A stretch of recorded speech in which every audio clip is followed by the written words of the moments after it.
Copyright in these lectures is either owned by the ANU or a third party who has licensed the ANU to use it. Students may use the recording for personal study only. No lecture may be communicated online, copied or shared without the prior permission of the ANU.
So today we're going to be talking about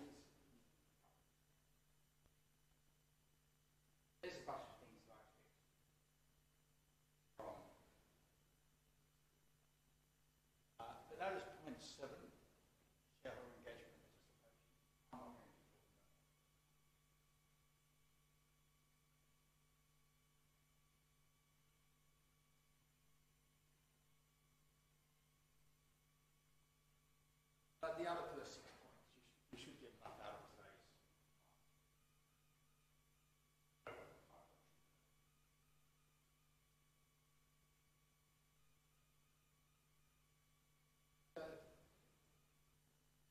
Got this idea. Well, we haven't realised all the time through, but we've got this idea to share with them. I don't want to go through just a little bit. I don't know. We could start with a really simple proposition that corporation is a legal person.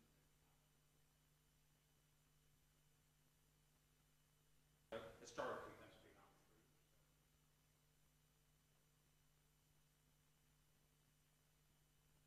We don't know people, whether they wanted you to or not.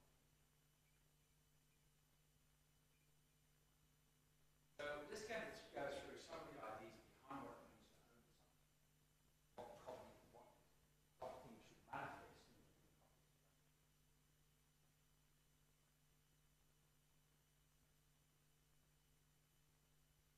So the idea, first of all, is that term ownership doesn't necessarily mean the same thing. You might get a different take on ownership.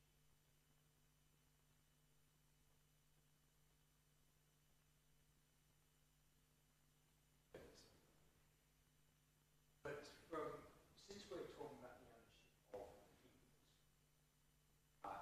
this case, then we're talking about ownership of property. So the idea before that you can't own another person is the idea of property. That's only. So historically, under different.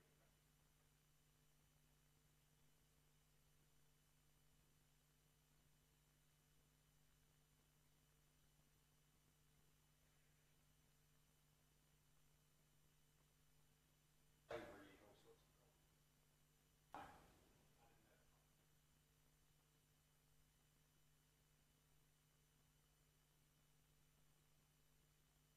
And in some contexts, for example, half the population, they want to get a single demonstration. Western wedding ceremony. Only space in. There's all sorts of traditions that actually go to the property. So there's a property reason as to why historically the woman would change. And that's because barriers were transaction fees. The idea when the bride was walked down the aisle, property which was changed.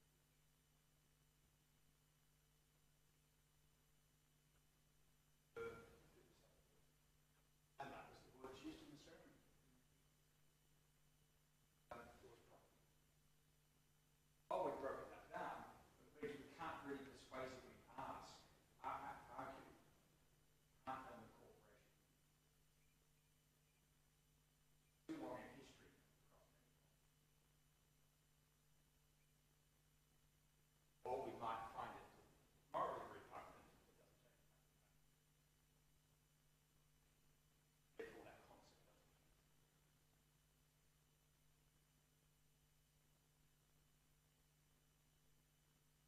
When we own property, we own titles and rights. We don't always own the thing. For example, in the ACT, you cannot own goods. I think we're buying and selling property. We're buying and selling property, but we're not buying and selling.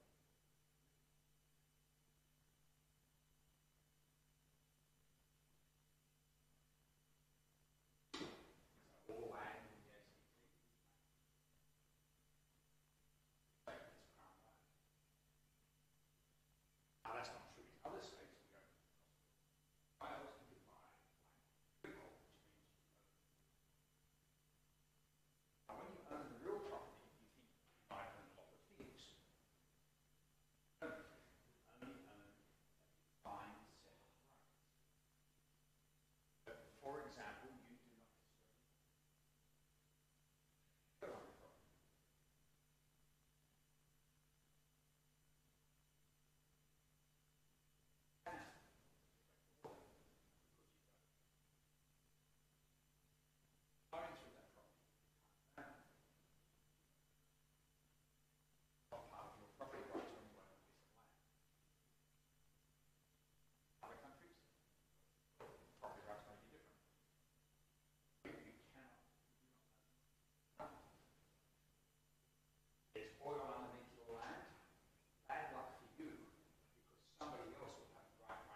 see people buying prospecting rights, for example, gives them the right to go to other people's property.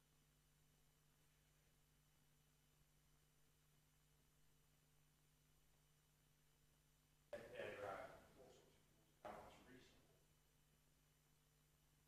Bundle of rights that you own until you own a real property.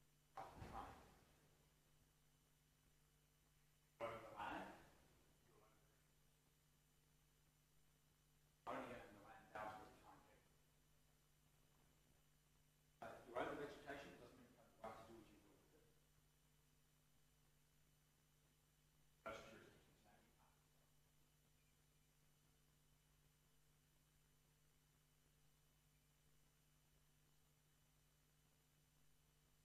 Rolled over time, I suppose. So these rights are quite defined, are legally defined. That's true of all property ownership. So we're going to talk about the bundle of rights.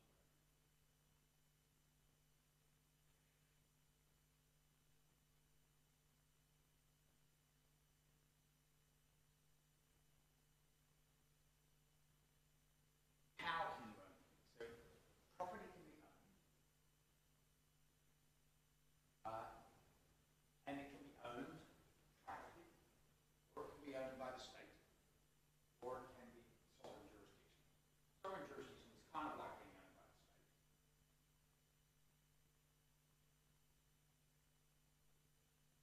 So, for example, in the state of New South Wales, local government authorities, they can own property.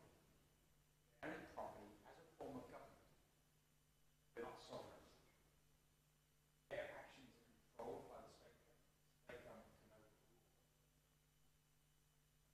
Some contexts, national government can overrule them. So the ultimate overruler,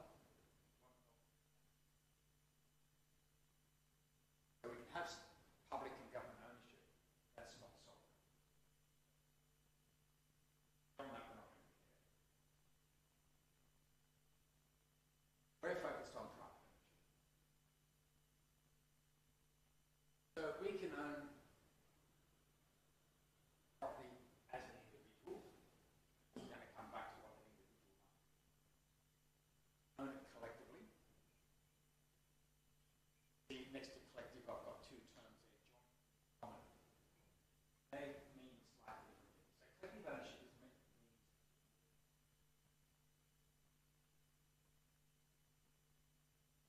So if we'll use real estate as the example again, because that's what we are. When you buy a piece of real estate, or even when you buy a lease, you will be asked by another person, or in common. If you own it jointly, you own it in defined shares. Share you agree.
tragic solution for that was FX commons.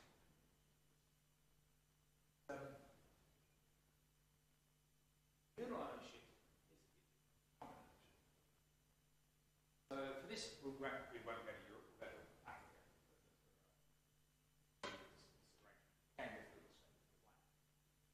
So, let's say in Southern African tribal communities, land belongs not the same as belonging to the villages, belongs to the tribe. So now, this is a form of corporate ownership, but it's divisible. So in the communal land, it's assigned to somebody who will use it from the tribe. You have the rights to use something, but you don't own it. Kind of like leases. So you would be given the village chief.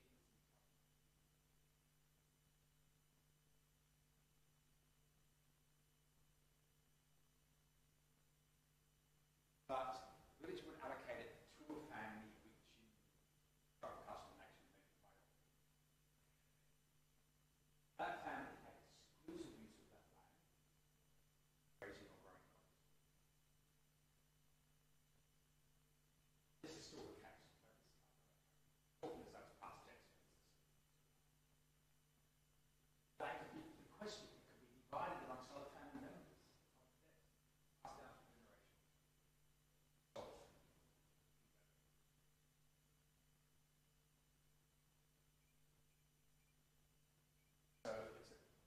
So that's not the definition of community property, but that shows how community property can exist.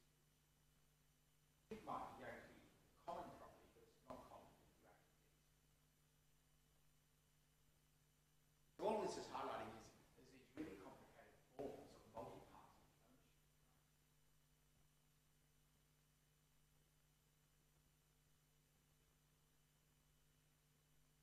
Now, when I talk about private ownership, okay, those examples, I talked about people. So certainly when I was talking about village commons, that had to be before. When we talk about the communal property of the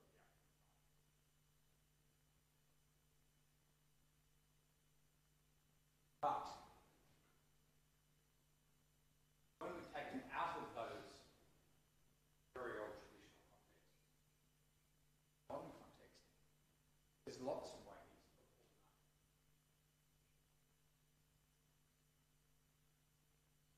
So you can own things in partnership. Now, when I refer to the joint partnership, and so partnership ownership of property can be organized. And that's just a matter of context. Aboriginal use was land with a complaint.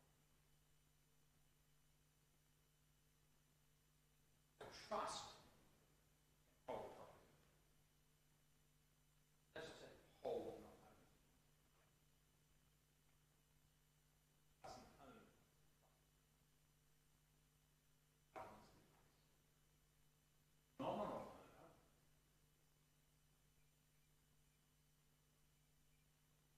but there's a beneficial owner, parties who are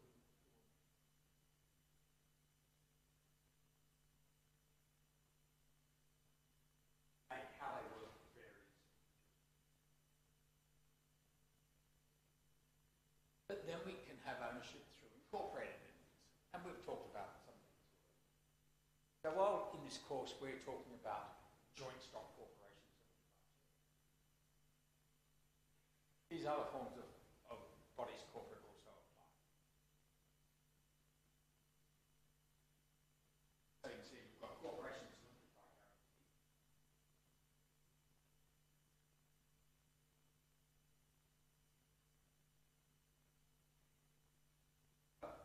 Volume case subscription.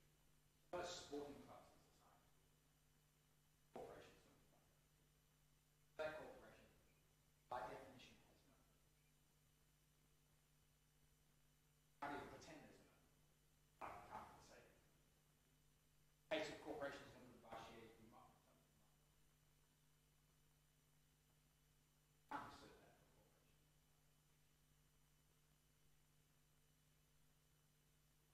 if you go and join a local club, let's say, go and join the Labour Club or the Work Club,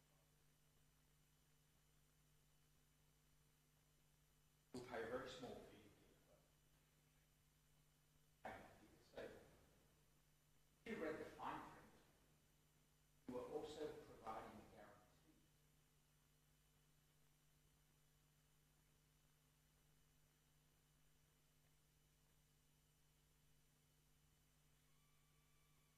That means that money can be called while you're a member, and give that to corporation guarantee corporation.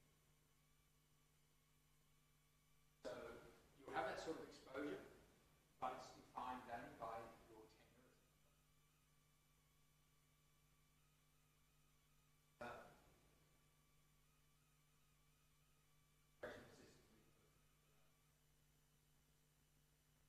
As a board of directors, they're usually voted by the members of the time.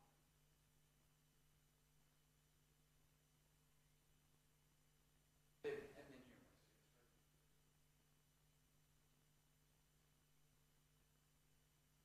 You've also got cooperatives and mutual society, various forms. So, a common entity that still exists across the country are a thing called, what we call them building societies. The idea was kind of like a mutual bank. It works like a bank. No, they weren't licensed like a bank. So they can take deposits and they put them. Most of these are simply businesses by actual banks. And so those cooperatives are membership-based things.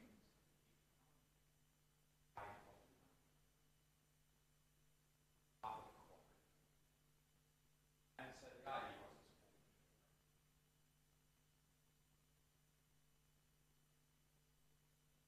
So these are essentially non-profit. But they can own properties.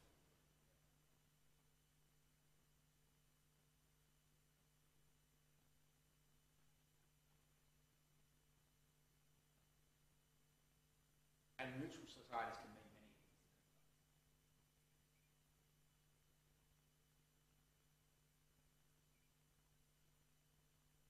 So now we can go back and say all of these different forms of private ownership can be exercised by all these different sorts of entities. So we can have one of these incorporated entities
you control the use of it. Control the use of it.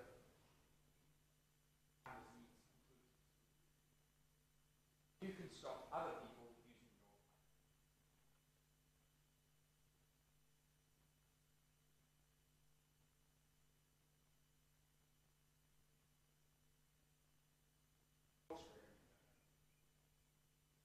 Only deny them.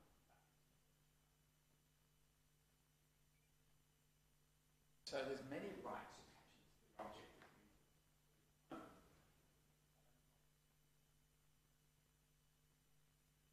Either you don't own them,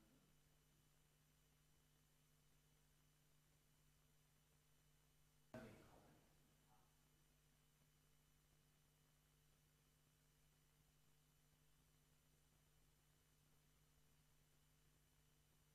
Rights to benefits. Well, whatever benefits you want to attribute. Actually, the reasons you bought it. Oh, you'll benefit from your textbook. I reckon it talks about a whole bunch of things that we're going to talk about.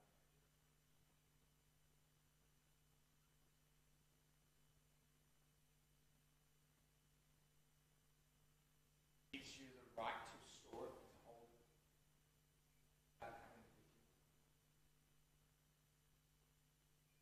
I'm going to go, whatever you're doing with that physical object are benefits that you have the right to enjoy. And you can exclude others from enjoying them. They are a product only of physical presence. You own the physical.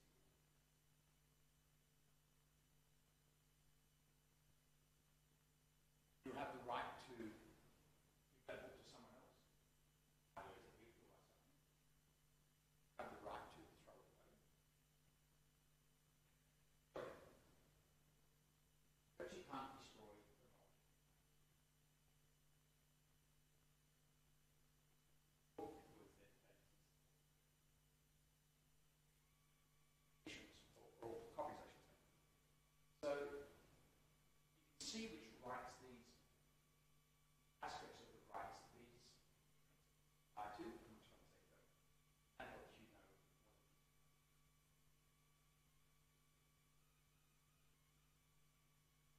Go back to what happens with shares. You buy a share in a corporation. What do you own? Own the share, but we don't know what that means yet. So you own the share. Think of it as a physical. It used to be manifest as a physical.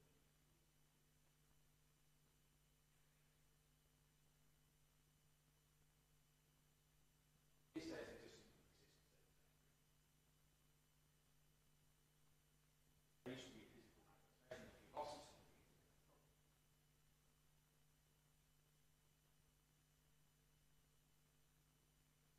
so you've got a share. Can you control the use of that share?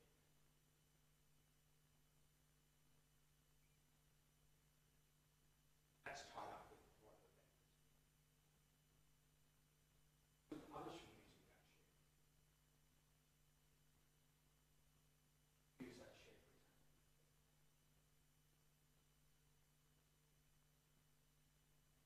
No one else can use it. If you want to go to the specific rights that are attached to it, other parties from those rights. Or you can that's your choice.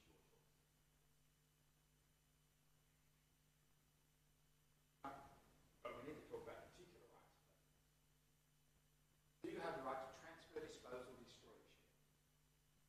Have the right to transfer it. Can't dispose of it, which means throw it away. Can't dispose of it or destroy it.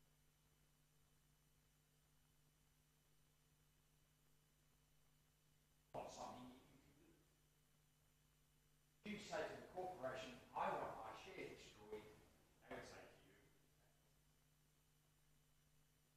can't destroy a share.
address that first point to what are the property rights entailed in the share? I'll describe that.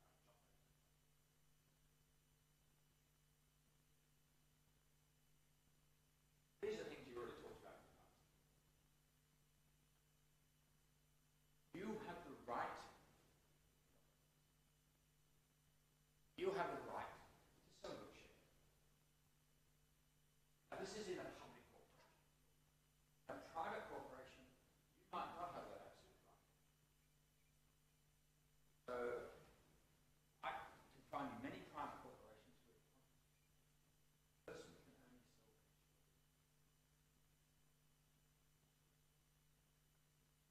That is in fact a company. One of the sick wings or one annoyed in selling their shares to somebody else. So actually it's in the Constitution. Okay.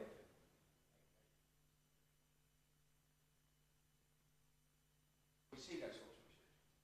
In public corporations, that doesn't exist. Public corporation says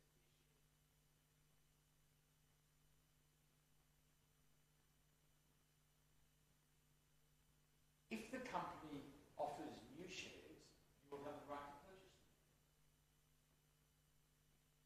Some of them.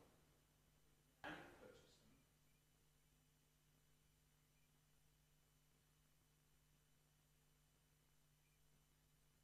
If it's a rights issue, I say you can buy, we're going to issue 100,000 new shares. You have the right to buy one for every 3. I say I want to buy all of them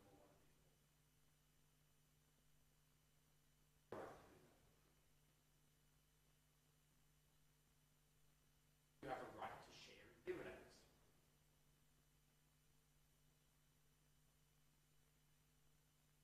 One doesn't have the right to demand a dividend. Directors will propose a dividend. Shareholders will vote to accept it. Shareholders can't vote.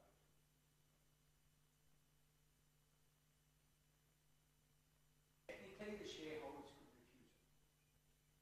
But I have never seen the case yet.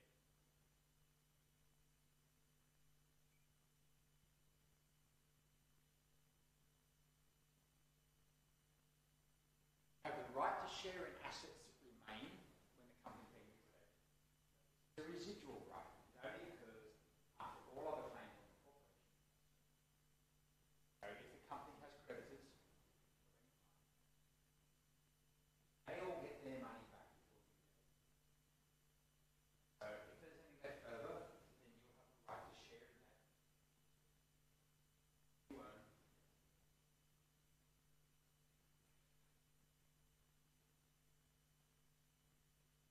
Do not have the right to access any asset.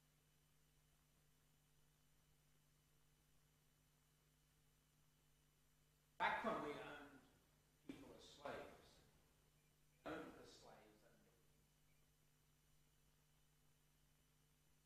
They owned the book.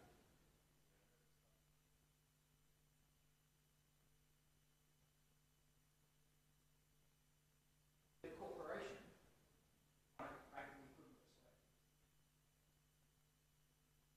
Shareholder cannot take any asset.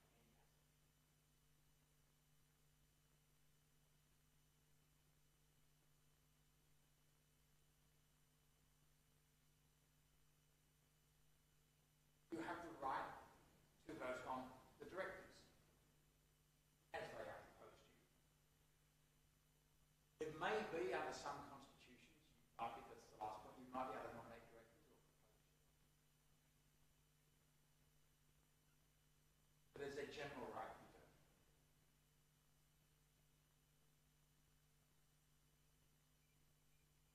So you have the right to vote on resolutions presented at the general meeting of shareholders. The resolution will be. You have shareholder resolutions. But that can't be proposed by an individual director. Usually requires collective action by a number of shareholders.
let's come back to now to owning shares and what do shareholders actually control. Well, we said you have the right to sell the shares, so that's control. You have control, you have transferability.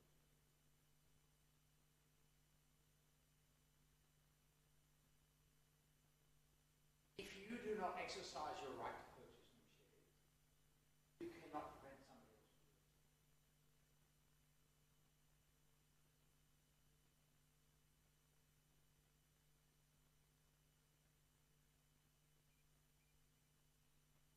You have the right to share in dividends.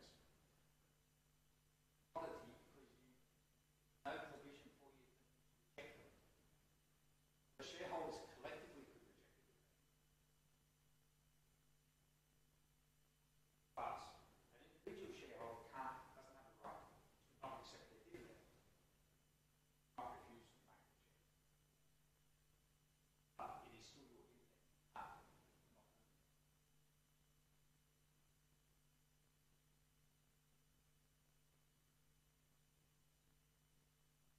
you have the right to share in assets. That's fine. But that requires a whole succession of things.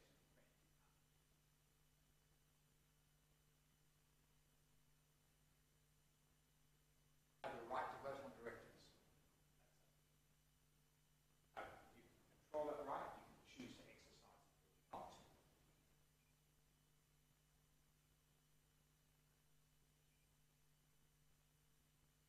Not allowed to sell.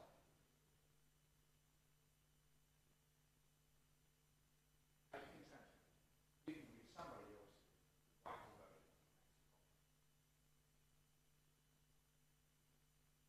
So the right to vote is actually transferable. It's only temporary transfer. It's only transferable. Purpose of voting on it. Once that vote is finished, only transfer the right to vote.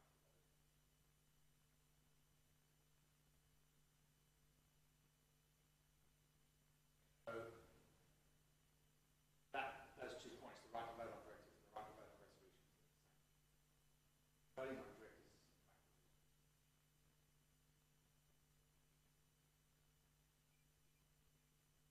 and whether you have the right to nominate directors or propose shareholders, well, that's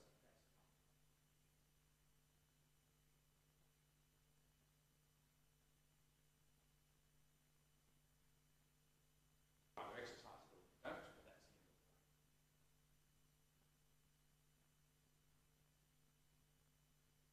I'm going to give you now one that's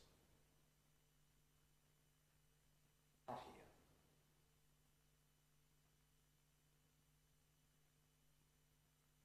Under our legal regimes, you can own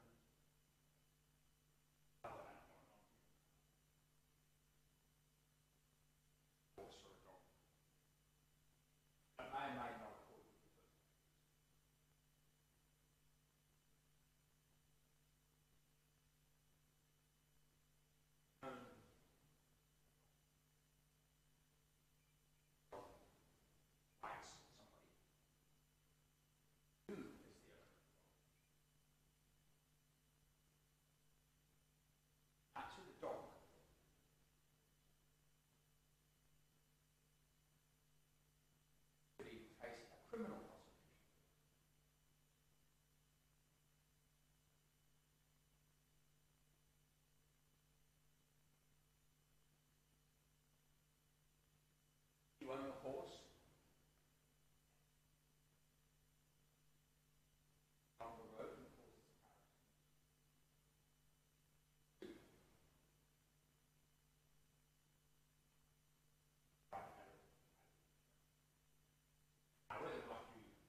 That's public corporations. I think that's private corporations.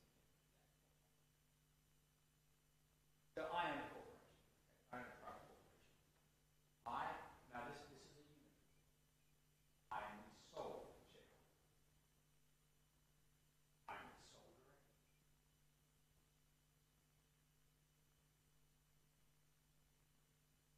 Not all jurisdictions allow one person to take the majority. There is no doubt that in every practical sense, I control over everything. I do whatever I feel like with the tax.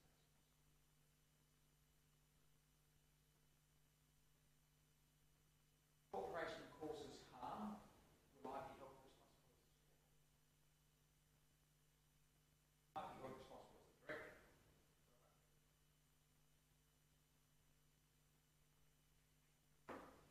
But this one's tricky though, because I can exclude everybody from everything to do with that. Because I'm the sole shareholder.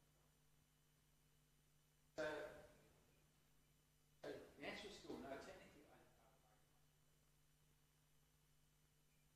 but I'll certainly be perceived. But to all extents and purposes, anyone engaging with that corporation, I am the sole.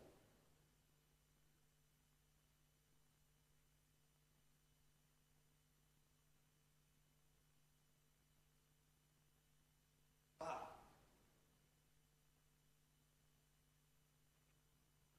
I let corporations lose it.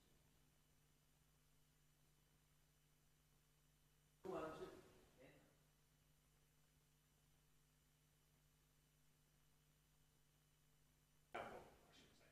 Well, I shouldn't say who has the appearance of ownership.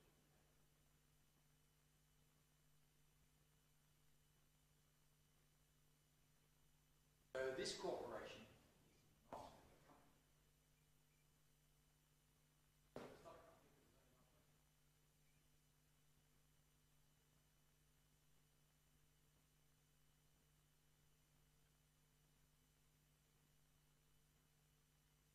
So there's no bunch of people in this case.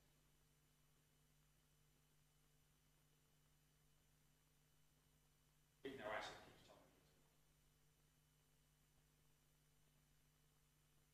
But I'll suggest once, in a lot of private corporations, there's more than one.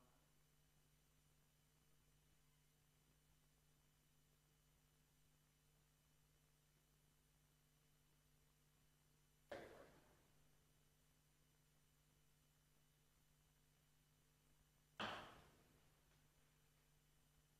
Start again in 10 minutes or whenever you're all back, whichever one comes first.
Okay, let's get back to it.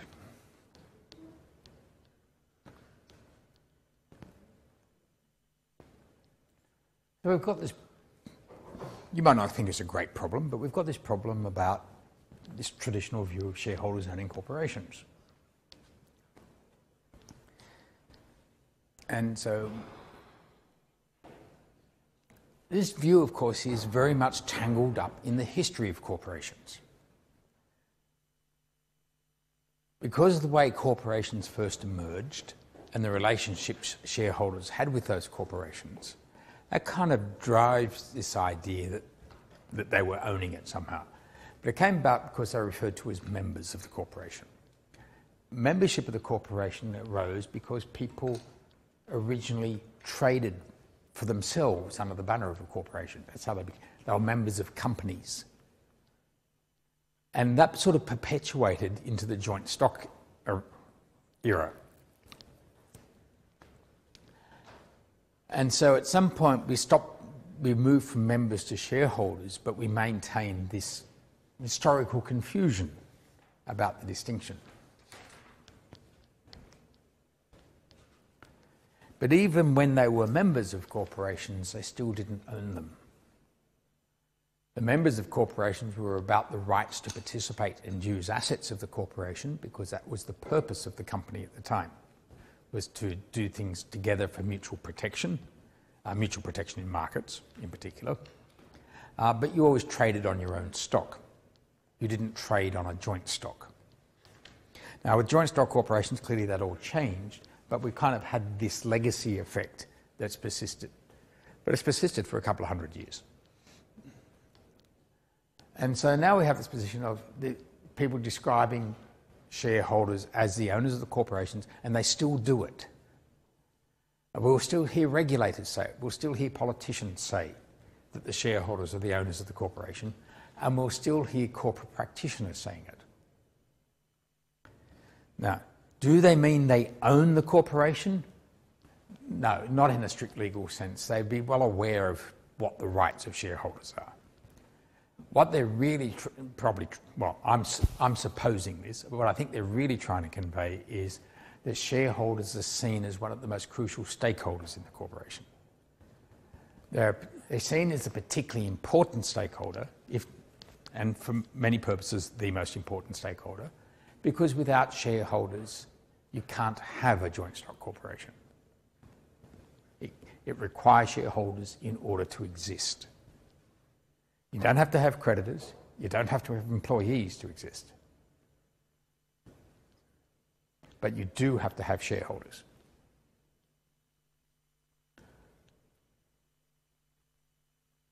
For a joint stock corporation, you don't have to have shareholders, in fact you do not have shareholders, for other forms of corporation, such as corporations limited by guarantee.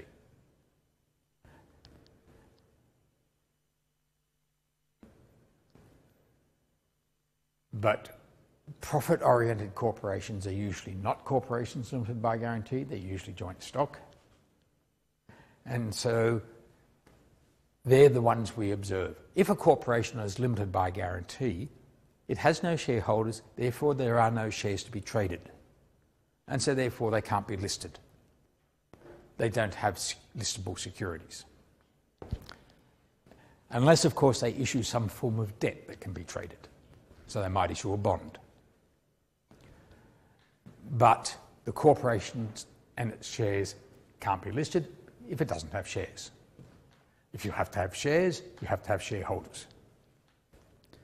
So even though they might not be the owners of the corporation in any true legal sense, their existence is absolutely essential for the joint stock corporation to exist.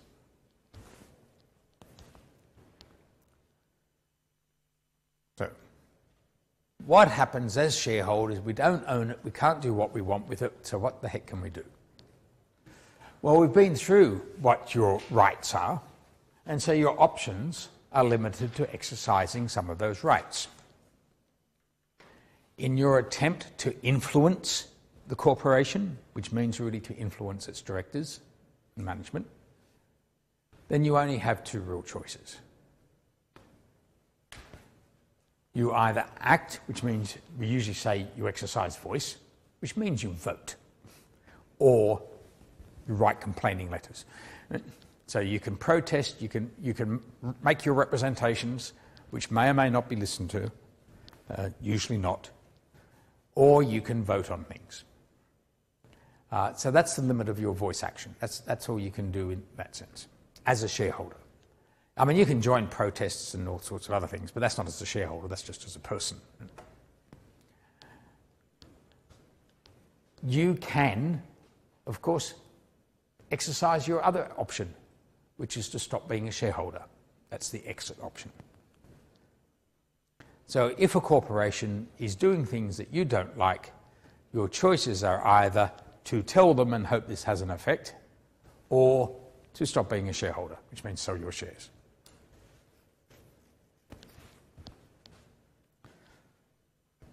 So this kind of further removes you from the notion that you're an owner. If you can't influence the thing and your main option is to basically sell the shares, then you're not much of an owner. And so we saw a manifestation of this some years ago, sort of fairly famous quote attributed to Rupert Murdoch about News Corporation. News Corporation for a very long time never paid dividends. It, had plenty of profits, it just didn't pay dividends. And when this was raised by media commentators and analysts with Murdoch, Murdoch's response, who was chair of the board and CEO at the time, his response was, if the shareholders don't like it, they can sell their shares. And that was the limit of his concern in being accountable or answerable to the shareholders.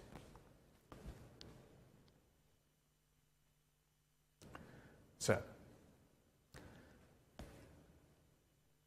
shareholders don't control corporations, at least not in any direct sense. So who does? Well, they will control corporation, of course, if they are a controlling shareholder. That's a tautology, obviously, but it's definitive. If you own more than 50% of the shares, the voting shares of a corporation, you can control it. You can control it because you can decide who's going to be the directors. And the directors are the ones who really control it. But if you control the directors, then you can obviously control what they control. So the only parties that control the corporation are the controlling shareholders, if they exist, and that depends on which country you're in as to how common that is, or the board. Technically, it's always the board. Do executive management control corporations? They certainly control a lot of actions of the corporation,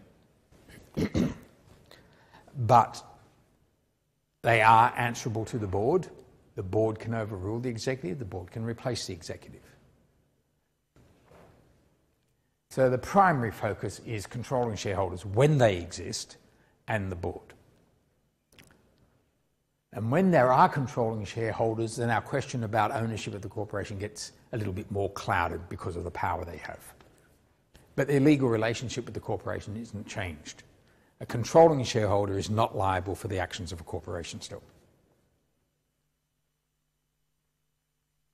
The other thing I just want to cover here is a slightly separate topic, is this concept you might run into called the market for control. The market for control is actually about shareholders. It's about controlling shareholders. This is seen as an important disciplining mechanism, at least in theory. The market for control is really about takeovers. So the idea is you don't like the way a corporation is being managed, so what you want to do is replace the management. You say this corporation is not being managed properly, we can do a better job, so you try to get control of the corporation by getting control of the votes.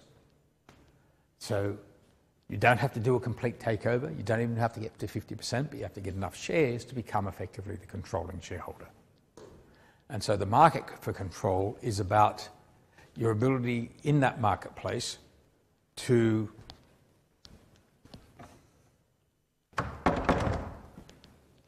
acquire enough shares to control the vote. There are some corporations where you can't do that. There are a small number of corporations around the world where you're not allowed to own more than a particular percentage of the shares.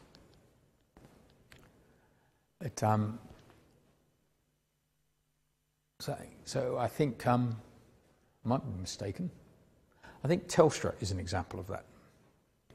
I think Telstra, no one's allowed to own more than 5% of the shares. I might be mistaken, but I think that's the case.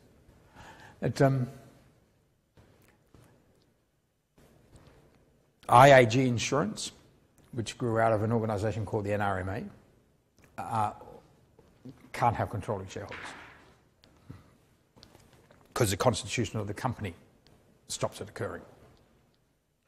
Telstra was created by legislation, so it's a bit different.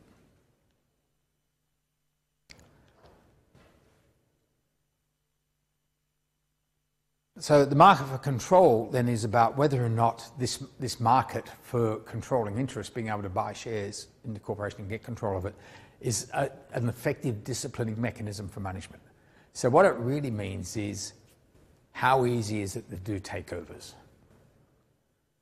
And the reason I raise this is because in some jurisdictions it is really difficult. So in Australia, the main barrier to takeovers is the potential costliness of it. All you want is enough shares to control the vote. But in Australia, if you go past 20%, you have to make a takeover bid. And when you make a takeover bid, you must make that offer to all shareholders. And if they all accept, you have to pay them all. You can't say, I only want 50% of the shares. If 100% of them want to sell to you, you have to buy the 100%. And so that can be very expensive. That's just the Australian law. The laws are different in different places. So in the US, in some states, it's relatively easy to do a takeover of a corporation. And in other states, like the infamous Delaware, it's very difficult. Because there to do a takeover, you have to get the agreement of the board of directors. So the board of directors says, no, we reject the takeover bid, you can't proceed. No, shareholders can't accept it. They don't get the offer. And so if you want to do a takeover in that context, it becomes a hostile takeover. And to implement that hostile takeover, you actually have to get enough votes, not shares, enough votes in order to replace the board. And so you go into this competition to get the rights to exercise the votes. So you ask shareholders to make you their proxy. And so this is what's called a proxy contest. The proxy contest is when you're trying to get enough votes to pass the resolutions you want. And so, therefore, what you're trying to do in this takeover arrangement is to get enough votes from existing shareholders that you can spill the board and replace the directors with directors who will agree to pass your offer to take over the corporation. So this idea that the threat of takeovers is a good threat for management, so that if they're inefficient management, they will be replaced, is actually impeded in practice. It's actually more difficult in practice than we like to talk about in theory. But the threat of replacement is still one of the most important disciplining mechanisms for management to perform better. Okay, we just put that in there because we're talking about shareholders and control. That's kind of the only place in the course we can really cover that issue to make sure that you know what the market for control is.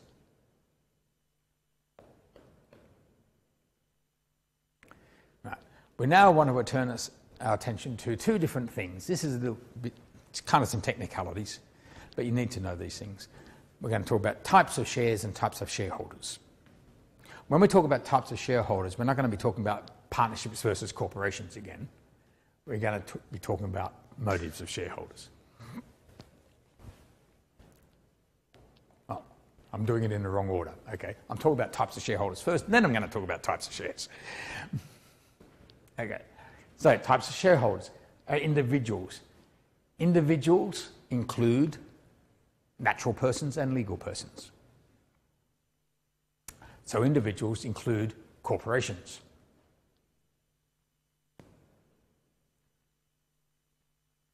We can have joint ownership entities, such as we talked about before, partnerships, where you might own things jointly or in common, but you own them in combination.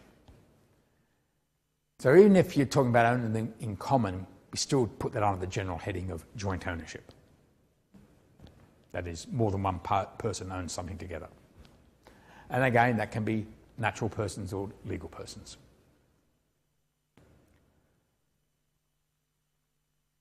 Trusts are a trickier one. They can hold the shares as an entity, but the trustee is the one that exercises the rights attached to the share, but not for their own benefit. It's for the benefit of the intended beneficiaries of the trust. But we just need to know all these things can own shares. Basically, any legal form of organisation can own shares. And then we have some of the main players in many markets, including Australia, that's the institutional investors. And institutional investors can be investment companies, they can be mutual funds or pension funds. In Australia, we call them superannuation funds, but that's a pension fund. Insurance funds, maybe financial institutions as well should be there, and sovereign funds. Sovereign funds are funds that belong to the state, the ultimate state. So in Australia, there's a fund called the Future Fund. That's a sovereign fund. It belongs to the Commonwealth of Australia. It came about with the proceeds, actually, of the privatisation of Telstra. That was the main seeding money for that fund. But the sovereign fund invests in a variety of assets, but it invests a lot in shares, but it also invests in real property and other kinds of investments. As we go around the world, we find many sovereign funds. So some sovereign funds are more independent of government than others. So the Australian Sovereign Fund, the Future Fund, is quite independent of the government. It has a board that's appointed, and sure, they're appointed by politicians, but they are not answerable to government. They act autonomously. But if we go to Singapore, for example, even though technically there's two big sovereign funds there, even though technically they look to be independent of government, in practice they're not. So for a long while, the chief executive of one of those funds was the spouse of the Prime Minister of Singapore. It's sort of that level of close connection. And the sovereign funds in that jurisdiction and in other jurisdictions are expected to implement policies in the interests of the country. We can go around the world and find many other big sovereign funds. There's large sovereign funds through the Middle East. Oil companies in particular often have large sovereign funds. The state of Brunei has large sovereign funds. Most of the Middle East does. Norway has big sovereign funds. I can't tell you where they all are, but there's a whole bunch of them around the world. And they're all very large investors in shares. And they invest globally. Insurance funds, insurance companies have a lot of money they receive, and they've got to have it readily available to pay out insurance claims. But they're regulated to different extents in different countries, and they're limited as to how much they can put into risky investments such as shares. But they do own very large numbers of shares still, because they have very large amounts of wealth to administer. The same applies to mutual funds and pension funds, but they are less constrained in the investments they can undertake. Many mutual funds are usually not constrained. Mutual funds are often created just to invest in shares. So a mutual fund is simply a fund where you can go on. They might be organised as trusts or as corporations or as cooperatives or mutual associations, where different people put in their money. The money is pooled and invested on their behalf by professional fund managers, and then they share in the proceeds of that. So some of them are organised as unit trusts, some of them are organised as corporations limited by guarantee and other forms. And then we have general investment companies. The idea is, with an institutional investor, a company is not automatically an institutional investor. It has to be in the business of being an investor to be an institutional investor. So the fact that a bank owns a bunch of shares wouldn't make the bank necessarily an institutional investor. If it had a whole division that spent all its time investing in shares, then sure, that might be an institutional investor. The idea of an institutional investor is it's pretty large, has a lot of money, and is in the business of investing. So even though an insurance fund is in the business of providing insurance, it is also in the business of investing the money it raises for that insurance coverage so that they can actually cover the future proceeds. They don't make anything, they don't generate anything, they just invest and pay out when claims are made. The same with pension funds. Okay, so we have all these different types of shareholders. Now the point of all this is that you can see, well, if you've got all these different shareholders operating for different purposes, they're not going to have exactly the same objectives or the same interests. So when we want to start talking about the interests of shareholders, we can only talk at very simple levels. So we can say all of these, perhaps with the exception of governments, that's contextual, but all of the others are investing to make money. Okay? So we can certainly put that in common for all of them. Governments may or may not be doing that. Governments may be owning the shares in order to control the industry or control the nature of the operation. It may be to pursue welfare functions rather than make money.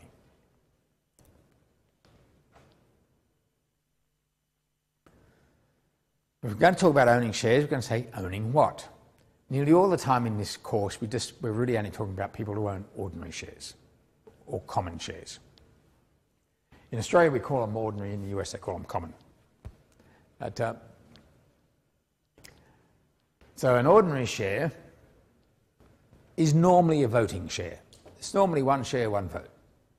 But it's not always that way. We can have non-voting shares. So News Corp has an equal number of voting and non-voting shares. They are worth the same in terms of paid up capital, nominal capital. Well, one type gets to vote and the other type doesn't.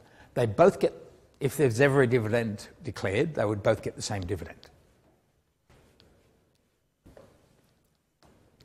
They were invented to help keep the Murdochs in control of the corporation.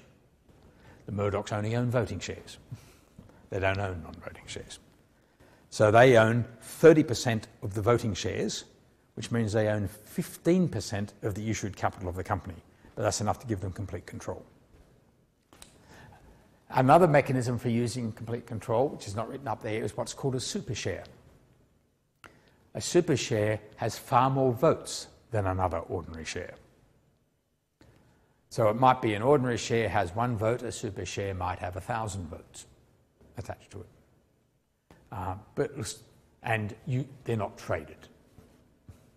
They're usually retained by the founders, the shareholders, as a way of retaining control of the corporation.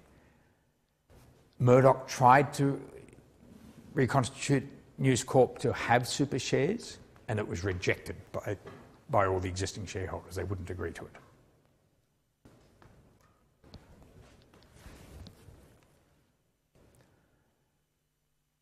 So, but mostly when we talk about ordinary or common shares, we're talking about 1 share, 1 vote, participates in ordinary dividends, and gets share equally on winding up, and get to vote at shareholder resolutions. Preference shares can be quite different. You'll read different things in different places, because sometimes a preference share, it has a narrower meaning in one country than in another. So what I've written up there kind of covers all the possible ideas. So the preference is usually for dividends, but it can also be preference on liquidation. That means they get their money before the ordinary shareholders get any.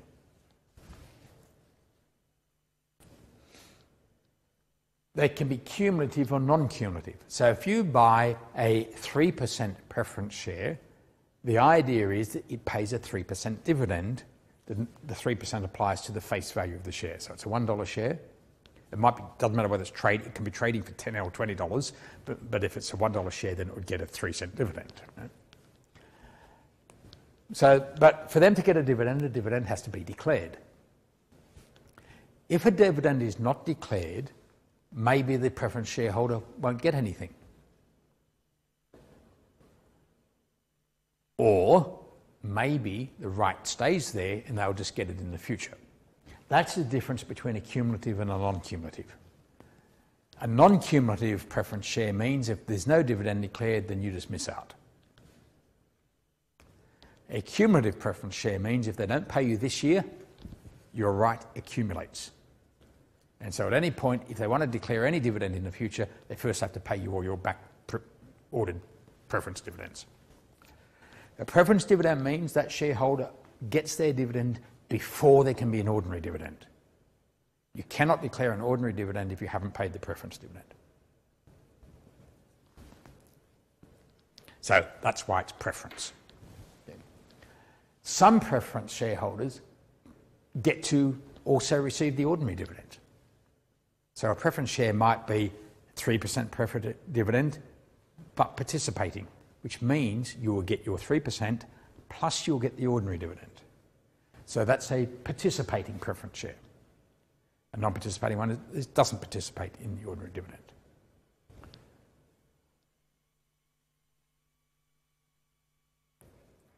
While I'm not aware of any examples, it is possible, I suppose, that there are preference shares that have a vote, the same as an ordinary share. I haven't seen any cases of that, but that might exist. The normal idea is that preference shares don't get a vote. And so that's why some people say preference shares aren't really shares. A preference share is more like debt. They're guaranteed a percentage payment, just like an interest payment on a bond. And they don't get the votes, and they get paid back before the ordinary shareholders get paid back. It sounds an awful lot like a form of deferred debt.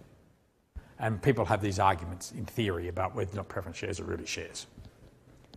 But from an accounting perspective, they are part of the authorised capital. Then we have deferred shares.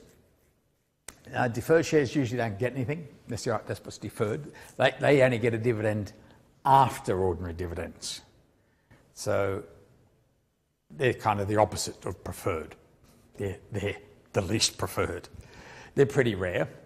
They are usually held by founding shareholders. So that in order to show the market how good you think your company is, you will take deferred shares, which means that all the ordinary other shareholders are going to get dividends before you can get one. And so that's meant to be a signal of confidence. They're rare, but they do still exist. There may be other types of shares that I've never heard of in different countries. But we also have in Australia historically a thing called a no liability share. And so we have no liability companies. And so these were often, still are, mining exploration companies where even if the capital is not fully paid, the shareholder can't be made to pay it up. So these companies have NL at the end of their name, as opposed to they're not limited, they're the opposite, they're not limited. They're no liability, I should say. And again, they're not important in the marketplace, they're a minor thing. But what they mean is that in order to get you to invest in this really risky operation, you might buy a $1 share that's only called up to 10 cents. So you pay 10 cents for the share. And you'll get dividends should there ever be one. There won't be in these sort of companies. But if there was ever a dividend, you'd get the dividend and you would get to vote. And now the idea is the management in the future could try and call up, the directors could call up the other 90 cents and you'd be obliged to pay it. But it would be that if the company went into liquidation, the money couldn't be called for that purpose. Or it could be, but you wouldn't have to pay it. And that's why it's called a no liability company, which is distinct from an ordinary share. If you have a partly paid ordinary share, then in liquidation you can be required to pay up the rest of the value in order to pay the creditors. Again, most shares are fully paid, but not all of them. You can go and buy shares on the stock market still that are only partly paid. And you need to know you're buying a partly paid share because you may be asked to pay the rest in the future.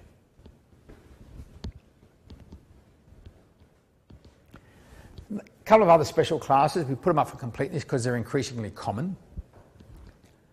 So we have a thing called treasury shares. Companies aren't allowed to trade in their own shares, and they're not allowed to own their own shares in most jurisdictions. But in some jurisdictions, companies can have a thing called a treasury share, which is a share that you can buy back on the market. The share doesn't... Now, normally when a corporation redeems shares on the market, those shares are cancelled and they cease to exist as issued shares. A treasury share remains issued. It is still part of the issued capital, but we don't count it when we're working out dividend payments. The company can't collect a dividend on its treasury shares, so it can't pay itself a dividend. And we don't use them when we're calculating earnings per share or something when we're talking about the performance of the company. But they can be resold on the market. The idea of a treasury share is the company can buy it back and reissue it as they wish. And so they can be resold on the market if they want to raise capital again. So you might buy them back when you have a lot of capital you don't need and reissue them again later if you need capital. You can also issue them as a dividend. So you can pay dividends as shares rather than in money. Or they often also get put into employee reward schemes. So these are bonus shares. So they can get turned into bonus shares to give to employees under those schemes, or sold to them on some discounted basis under a bonus scheme. And employee reward schemes include the shares that are given to management as part of their executive compensation packages. Or treasury shares can be retired, which means they're cancelled. So that's just there so you know what treasury shares are if you see them written up anywhere. And then we have retired shares, which are shares that can never be reissued.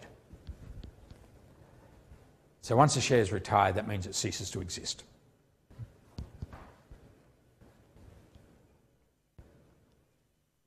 Right. So now we're back to the types of shareholders I said I was going to talk about before, which is not about the form of ownership, but it's about the reasons, the motives for being a shareholder. And this is again why it's complicated for us to talk about the interests of shareholders. So if we have a long-term shareholder, that's the kind of shareholder that is most likely to think of themselves as the owner of the company. Because they think, I'm going to hold these shares for 5 years, 10 years, whatever, and they might just be buying them mainly for dividend purposes, not for capital gain. And they will identify with the corporation differently to somebody that's only investing for a speculative gain, that's looking for a share price move. And they're different again to somebody that's a day trader. So a speculator and a day trader are the same thing. Short-term may be speculators as well. A day trader is a special type of investor, a gambler, who's trading on intraday volatility. At the end of the day, they clear their positions. They have no money in the market. They buy shares in the morning, basically, and sell them in the afternoon. It's pretty much how it works. But they might be buying and selling all day, but at the end of the day, they close out their positions. So that's why they're called day traders. Anyone else is just a short-term speculator. Now, those requirements to close out is not necessarily their choice. Well, they're choosing to be day traders, but they're usually using debt to do this. So the requirement to close out your position at the end of the day is a requirement of the debt provider who's providing debt for this purpose. So it's kind of like going to a casino and the casino lends you the money. And it says you have to pay it back before you leave. And so we referred earlier to trusts, so therefore we should also distinguish between nominee versus beneficial shares. Nominee versus beneficial shareholders. This can take different forms. So there's those that just operate simply as trusts, but there's another kind as well. And the other kind is fairly important in some markets, particularly the US market. And so these are things called approved deposit receipts, or ADRs. An ADR is a listed security that's traded on the market that has, to all intents and purposes, the features or the rights of a share. And they have those rights because they are actually receipts issued for shares. So what you do is you take the share along to a merchant bank, you deposit the share in the bank, and you receive a deposit receipt. The bank appears in the share register as the shareholder. What you've got is a deposit receipt that you can then trade. Now, these are done for several reasons. One of the reasons is it's a much cheaper way of getting your securities listed on the New York Stock Exchange or some other American exchanges. These occur in other countries as well. You'll find ADRs on the London Stock Exchange and the Manila Stock Exchange and other places around the world. You won't find them in Australia. We tend not to use them here. But a lot of Australian corporations have ADRs listed on the New York Exchange, for example.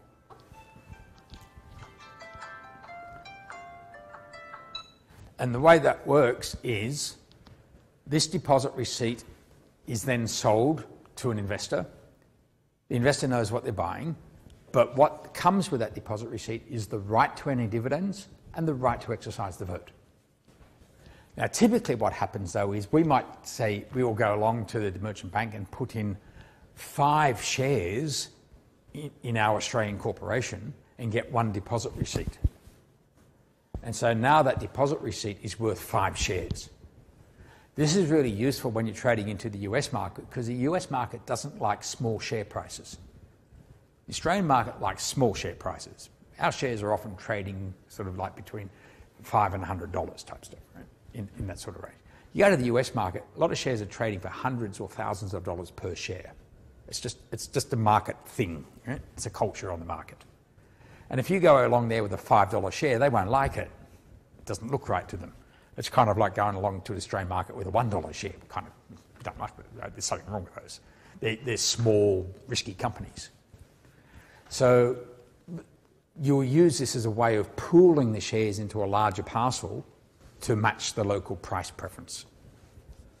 And so, but the person who buys that ADR gets the dividends on 5 shares and gets to exercise 5 votes. The merchant bank will contact them and ask them, how do you want to exercise your vote when resolutions come up? And then the merchant bank, as the nominee shareholder, will exercise those votes on your behalf. So that's the other way we get nominee versus beneficial. It's not just from trusts, it's also from approved deposit receipts. And that's confusing when you look at the top 20 shareholders of a corporation. You'll often see the names of a few merchant banks showing up in there all the time. They're not there as big institutional investors often. They're often there as the bank holding these shares for ADR purposes or as nominees. We also see nominee holdings on behalf of superannuation funds, investment. And so some of these companies have the name nominee in their name, have the word nominee in their name. So when you look at the share registry or the top 20 shareholders, you'll see Morgan nominees or ANZ nominees. That means they're holding them on behalf of some other party. We don't know who. But also you'll often see things like Morgan or Wharton or other big merchant bank names sitting there, and chances are they're holding them as nominees or as the deposit receipt issuer. Right, so I'm just going to leave you now with a bunch of questions for you to think about now for the rest of the semester and possibly the rest of your lives. Okay. So you can answer that first question pretty easily. Okay. What's the traditional view of shareholders' interests? Returns. Okay. How might they vary from it? We talked a little bit about that in workshops today, when we talked about how shareholders can have different preferences and different restrictions they're going to put on how they're willing to make a return. But now you can also see how it can vary according to whether you're a long-term, short-term or speculative trader. Because really, if you're a speculative trader, you couldn't care less about dividends and the like. You're looking for short-term price gains. And so your interests are really quite different to the interests of a long-term shareholder. Of course, some shareholders can be both at the same time.